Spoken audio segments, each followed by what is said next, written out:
وجہ نے مجھے اتنا بڑا گناہ کرنے پر مجبور کر دیا تھا۔ وہ گناہ کیا تھا یہ آپ کو میری کہانی سننے کے بعد ہی معلوم ہوگا۔ میرا نام سمیر حسین ہے اور میں نے سب سے آنکھ کھلی تو خود کو ایک سازشوں میں گرا ہوا پایا تھا۔ سازشیں یہ نہیں تھی جو میرے خلاف کی گئی ہو، بلکہ میرے ماں باپ دوسروں کے خلاف سازشیں کرنے میں مصروف ہوتے تھے۔ مختصر یہ کہ میں ایک ایسے گھرانے میں پیدا ہوا تھا جس کو اوروں کی خوشیاں دیکھ کر کبھی بھی راحت محسوس نہیں ہوتی تھی، اور اس سب کی وجہ ہماری غربت تھی جس نے ہمیں یہ دن دکھایا تھا۔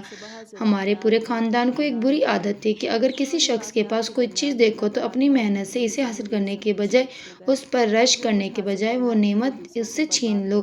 یہ اور ایسے بہت سے واقعات میں نے اپنے خاندان میں دیکھے تھے۔ میں انہیں واقعات کے درمیان پلا بڑھا تھا اور پھر میرے ذہن میں بھی یہ سب فکس ہو گیا تھا کہ جو کچھ حاصل کرنا ہے وہ دوسروں کو برباد کر کے ہی حاصل کرنا ہے، کبھی بھی اپنی محنت اور بلبوتے پر کچھ بھی حاصل نہیں کرنا۔ یہ بات میرے ذہن میں میرے آس پاس کے ماحول کی وجہ سے سرایت کر چکی تھی، اور میں یہ جان گیا تھا کہ زندگی اسی صورت